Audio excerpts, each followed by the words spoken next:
Lo que parecía otro reportaje más sobre la lucha que enfrenta la fuerza pública contra los grupos narcoterroristas en Colombia se convirtió para el periodista Romeo Langlois en el inicio de una cruda pesadilla desde el pasado 28 de abril.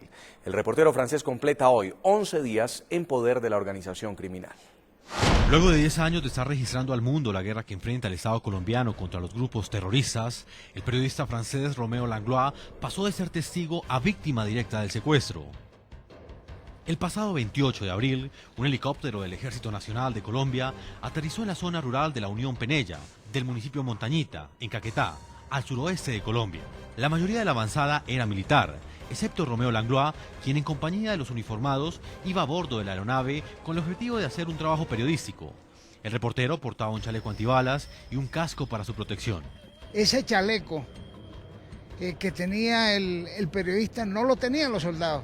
O sea, no había uniformidad como para decir que se podía confundir con los soldados. La tropa del ejército hacía operaciones para controlar la producción de narcóticos en la zona. Los militares, que eran comandados por el general Javier Rey, entraron en combate con el Frente 15 del grupo terrorista de las FARC. Cuando él estaba con nosotros y ve la situación tan crítica, el sargento que lo protege a él lo lleva hacia el helicóptero nuevamente para sacarlo, pero los terroristas no permiten que el helicóptero aterrice, lo impactan la aeronave, nos hieren un soldado dentro y él no puede subirse a la aeronave. En la acción bélica, los terroristas asesinaron a 4 integrantes de la Fuerza Pública colombiana. Según testigos del combate, en medio del fuego cruzado, el periodista Romeo Langlois corrió para salvar su vida y desapareció en la espesa vegetación selvática del Amazonas. Prácticamente él se despoja de un chaleco verde oliva, que es propiedad del ejército, pero que los soldados no llevaban. O sea, él se despoja eso de un casco y él queda en su vestimenta particular como tiene. Él manifiesta y dice, no, le dice al soldado, yo salgo acá, yo soy civil, yo soy periodista, deja su cámara y sale corriendo. A los 10 días de la desaparición del comunicador, los secuestradores de las FARC confirmaron por medio de un video que tenían al periodista y que según ellos, desde ese momento, era un prisionero de guerra. El Frente 15 informa a la opinión pública que el periodista francés Romeo Langlois, uniformado de militar y capturado en pleno combate, está en nuestras manos, es prisionero de guerra, está levemente herido en un brazo. Esta declaración generó gran desconcierto en la comunidad internacional. Diferentes estamentos nacionales e internacionales exigieron a la organización criminal que cumpliera con su palabra y con su compromiso de abandonar el secuestro como arma de guerra. De ser un prisionero de guerra, tenemos que tener un conflicto internacional, bajo de marca de derecho internacional humanitario. Y podemos decir aquí en Colombia es lejos de un conflicto internacional. Hago un llamado para que lo liberen a la mayor brevedad posible. Los periodistas no pueden ser, nunca han sido prisioneros de guerra. Senador Luis Fernando Velasco, senador colombiano, ¿este periodista francés es un prisionero de guerra tal y como lo afirman las FARC? No, ahí hay una equivocación de aquí a Pekín en lo que está diciendo la FARC. A ver, expliquemos.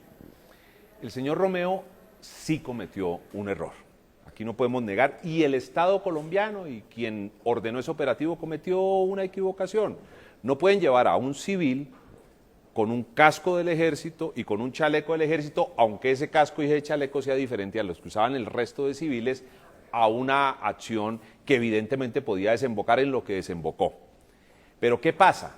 En el momento en que Romeo se quita el casco, se quita el chaleco, se entrega a la FARC, y la FARC entiende que no se trata de un miembro de las Fuerzas Armadas, sino de un periodista, ahí tiene unas obligaciones en el DIH.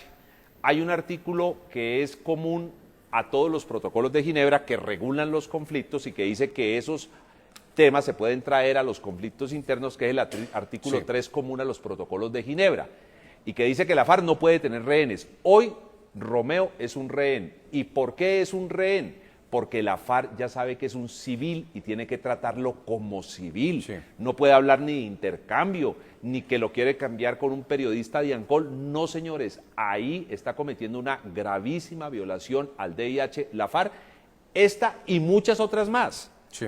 De manera que hay una equivocación gravísima. Bien lo decía ahora un periodista, el reportero de guerra que puede ser considerado prisionero de guerra es en un conflicto internacional cuando un reportero de Estados Unidos acompaña a la tropa de Estados Unidos a sus operaciones ofensivas, por ejemplo, en Irak. Entonces, si lo capturan, tienen que darle tratamiento de prisionero de guerra, tienen que protegerlo. Pero acá es un caso distintísimo. El señor Romeo no es bajo ningún aspecto un prisionero de guerra, es un civil en manos de la FARC y tiene que ser soltado de inmediato. Pues, senador Luis Fernando Velasco, presidente de la Comisión Primera del Senado de Colombia, muchas gracias por haber estado con nosotros en el programa La Noche. Mil gracias, Jason. Quiero terminar preguntándole al general Manuel José Bonet sobre este secuestro de este periodista, si es un civil, si debería ser liberado de inmediato, si las FARC están esperando un eventual proceso de diálogo, ¿a qué están jugando teniendo al comunicador retenido? Ya llevan 11 días. Una de las primeras cosas que prohíbe el protocolo 2 de Ginebra es la toma de rehenes. El periodista Romeo es un rehén. Él de ninguna manera puede ser considerado prisionero de guerra porque ellos no ha sido capturado en guerra ni nada. Él estaba cumpliendo una misión periodística. De tal manera que en cuanto a su pregunta, la FARC lo que están jugando es a tener una posición internacional, a mostrarse mundialmente, a exigirle al gobierno cosas que no puede hacer, a lo mejor lograr una pausa en el conflicto, lograr que el gobierno haga una pausa, darles un respiro para lograr la liberación de este señor y poder recuperar las fuerzas que han perdido. Eso puede ser una de las razones por las cuales ellos aparentemente muestran una posición tan radical con una persona que no merece que se le dé ese tratamiento porque es un simple periodista.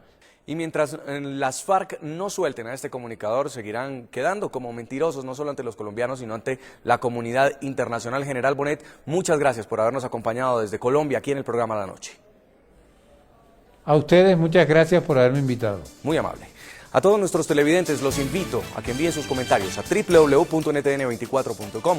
Escriban en Twitter a @ntn24, también a @segurizatiNTN24. La Noche seguirá encendiendo las luces para que usted vea el punto clave de la noticia. A todos, tengan una muy buena noche.